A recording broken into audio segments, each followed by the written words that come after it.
Aujourd'hui on découvre cette nouvelle caméra Sonoff qui est sortie il y a quelques mois. C'est une mini caméra qui se place un petit peu où l'on veut, sur un meuble, sur un mur, où on veut, et s'alimenter par USB. On découvre ça tout de suite après l'intro.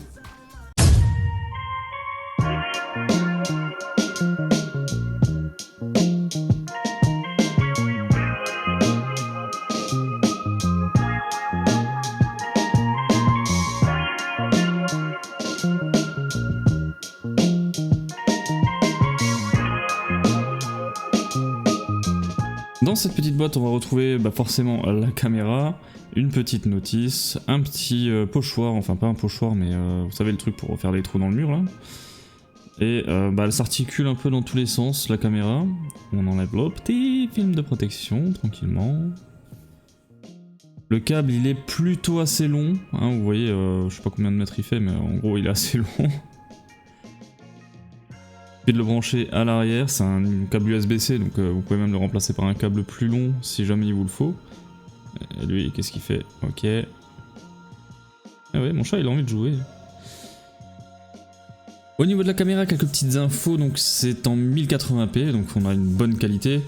La caméra est capable de faire du détection de mouvement, de la détection de présence humaine, donc elle va pouvoir savoir si c'est un humain qui est détecté ou si c'est juste le soleil qui se lève, hein, comme on a la plupart du temps sur les détections de mouvement.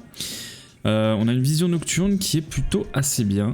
On a un mode privacy pour mettre des petites zones noires par rapport si ça filme les voisins, etc. On a un micro et un haut-parleur qui nous permettent de communiquer depuis l'application. Ça fonctionne avec Alexa et Google Home et bien évidemment Home Assistant, on verra ça un peu plus loin dans la vidéo. Il y a plutôt une bonne latence et on a également un stockage sur carte SD si on le souhaite. Donc ça c'est plutôt pas mal.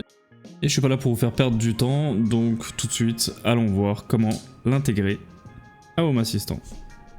Nous voilà donc maintenant sur l'ordinateur dans Home Assistant et on va ajouter tout simplement une petite carte pour visionner notre caméra tout simplement.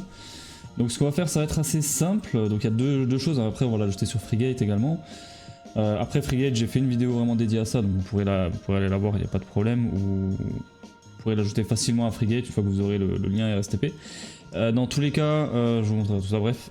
On va dans un premier temps dans Axe, vous regardez pas les mises à jour, ça fait un moment que j'ai pas fait de mise à jour. On explore et télécharge les dépôts, on va chercher ici WebRTC, on prend WebRTC caméra, on fait télécharger, télécharger. Une fois que c'est téléchargé, comme d'habitude, on retourne dans paramètres, on va dans appareil et services, et ici on va ajouter une intégration qui va s'appeler WebRTC caméra. On va patienter le démarrage. Ici on va rien mettre dans l'URL, c'est Sonoff qui conseille de faire ça, et là pareil on va tout laisser vide, tout simplement. Une fois que on l'a créé, on va pouvoir aller sur notre dashboard, donc ici on va aller par exemple dans Home, et dans l'entrée, on va penser à bien rafraîchir la page, et une fois qu'on est là on fait ajouter une carte, et ici on va chercher tout simplement WebRTC, donc personnaliser WebRTC caméra. On ajoute ça et c'est ici qu'on va mettre l'URL. Pour l'URL c'est tout simple, on se retrouve tout de suite sur le téléphone et on va regarder comment faire. Donc là il suffit de rouvrir encore une fois l'application eWeLink, on va dans les trois petits points dans les paramètres, on va descendre jusqu'à plus de paramètres.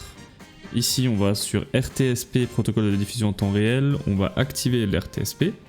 Une fois que c'est activé, en bas on aura un petit bouton créer un lien RTSP, donc on va juste cliquer dessus pour le créer. Une fois qu'on a le lien, on le copie et on le garde bien de côté. Voilà, une fois que vous avez le lien, il suffira donc de le coller ici. Et voilà qu'on a directement déjà notre flux. Et donc vous verrez que c'est assez réactif.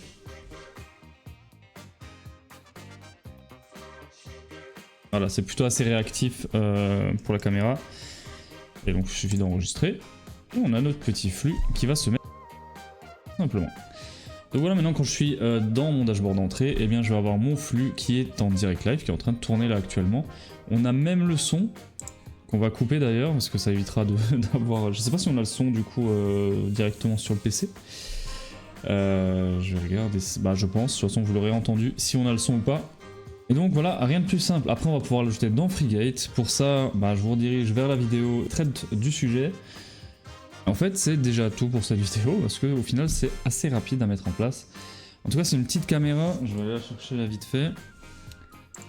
Alors, en tout cas, c'est une caméra déjà qui consomme pas beaucoup, parce que là vous voyez, je l'ai sur ma batterie tout simplement. Le câble il est quand même assez long, après bon ça c'est un peu dommage quoi qu'il y ait un câble, mais on n'a pas le choix, voilà. Après elle fonctionne en Wi-Fi, au niveau de l'orientation hein, c'est une boule donc on va pouvoir faire des choses assez acrobatiques avec.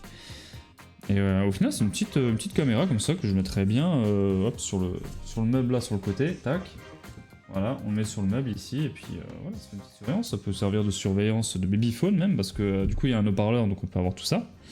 Donc je trouve que c'est une petite caméra qui un peu passe-partout, qu'on peut poser sur des meubles. Il y a même de l'antidérapant en dessous, hein, donc on peut poser sur des meubles. On peut la déplacer un peu comme on veut, c'est de l'USB, c'est pratique. On peut le mettre sur une powerbank pour, là si on a besoin d'une heure de surveillance, ou même deux, je pense que ça tient, ça dépend de la batterie. Donc là il est encore au-dessus des 80%, et pourtant ça tourne depuis à peu près une heure. Donc vraiment elle consomme pas beaucoup, je pense qu'elle consommera beaucoup si vous avez le flux en continu bien sûr. Et là l'avantage avec le WebRTC contrairement au FreeGate, c'est que le flux il va fonctionner uniquement quand vous serez dessus, c'est-à-dire si vous n'êtes pas sur la page, eh bien ça va pas charger le flux. Une fois que vous allez, vous voyez ça charge et ici on a le flux vidéo, tout simplement. Voilà c'était déjà tout pour cette vidéo, bien sûr vous trouverez les liens comme d'habitude dans la description. Et en ce moment, je cherche un peu des idées sur des vidéos à faire, donc n'hésitez pas si vous voulez que je teste un produit, si vous voulez que je fasse une petite vidéo. J'aimerais bien tester des aspirateurs robots, je sais pas si ça vous intéresse ou pas, dites-moi dans les commentaires si le test d'un aspirateur robot, bah ça vous va ou pas. Donc mettez-moi quelques petites idées dans les commentaires et je ferai des vidéos avec plaisir.